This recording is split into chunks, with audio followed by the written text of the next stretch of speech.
Hi there guys, I'm Danny and welcome to this episode of All Monsters Go to Space. Today I'm going to be covering the legendary being, the Dullahan. You may know him by his more modern and famous name, the Headless Horseman. In Ireland it is also called Gan Shane, which means without a head, and they are a type of fairy, an unseelie fairy. This being is normally all in black or grey depending on where he's from, and always seems to include his loyal steed in some variation. He carries his head with him under one arm, and this appendage is meant to have a very unpleasant appearance. It resembles mouldy cheese in texture and colour, and has a hideous jack-o'-lantern grin that reaches from ear to ear. The Headless Horseman has been seen in European folklore since the Middle Ages. Now he isn't always on horseback. There have supposedly been sightings of him on a funeral carriage, adorned with candles inside of skulls, spokes that are made of thigh bones, and dried skin for the actual cover itself.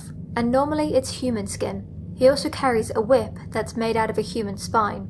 So this being is usually seen on certain festival days, like Samhain or Halloween, and at the end of August. Now another few quirks about his head. One is that it emits a phosphorescent glow, and he can actually hold up this head to see exceedingly long distances and to scout out the person he is there for. He has limited speech, and in most stories he can only say the name of his victim. So it seems that the Dullahan is heralded as kind of a reaper. Normally he comes for the people who are ready to die, but occasionally he turns on people who just simply cross his path. It is said that when he stops and calls a name, that person will die, normally on the spot that he stopped at. Sometimes in this capacity he would actually be seen in the death coach rather than on a horse, and this coach could travel so fast it would set fire to nearby bushes. Now if you were to come across him and it isn't your time, then you have to be really lucky. Those who watched him could become blinded in one eye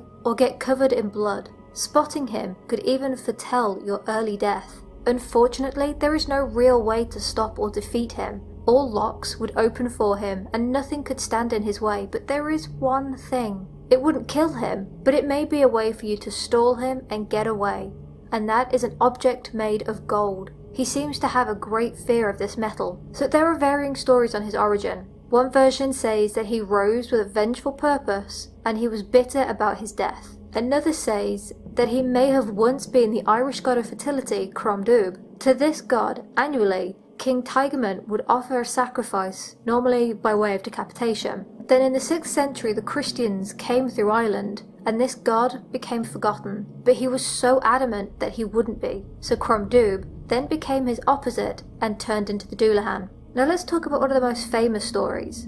A tale that is so famous it is passed into American folklore, and that is Washington Irving's tale, The Legend of Sleepy Hollow. As we all know, it is set in a small village that's nicknamed Sleepy Hollow during a war. It was said that the Headless Horseman was a Hessian soldier from Germany whose head was blown off by an American cannonball. His men then pulled his body off the battlefield but left his head behind as it was shattered and scattered everywhere. He was buried in an old Dutch church cemetery a while after his death, and from here he rises on All Hallows Eve to search for his head. Now Germany do have their own legends of the Headless Horseman. The Grimm brothers noted the sightings. Apparently one is from near Dresden, and here a woman was out gathering acorns on a Sunday morning. She heard hunting horns somewhere around her, and looked up to see this grey figure of a horseman with no head. And there is another tale from Brunswick. In this one, the horseman is actually named the Wild Huntsman, and he is a warning rather than a reaper.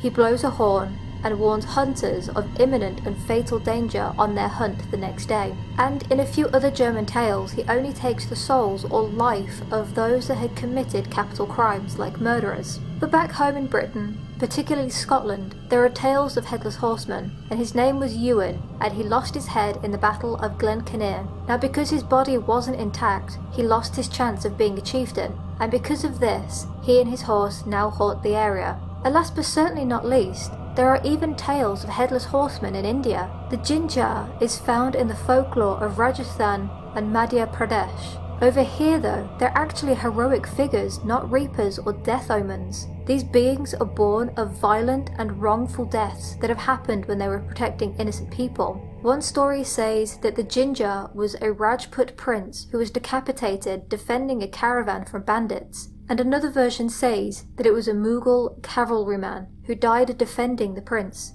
Well, that's it for this video. I hope you enjoyed it. If so, please leave a like, subscribe, comment, and if you do come across the horseman, lower your eyes, hope you have a golden object, and don't lose your head. I'll see you in my next one. Bye!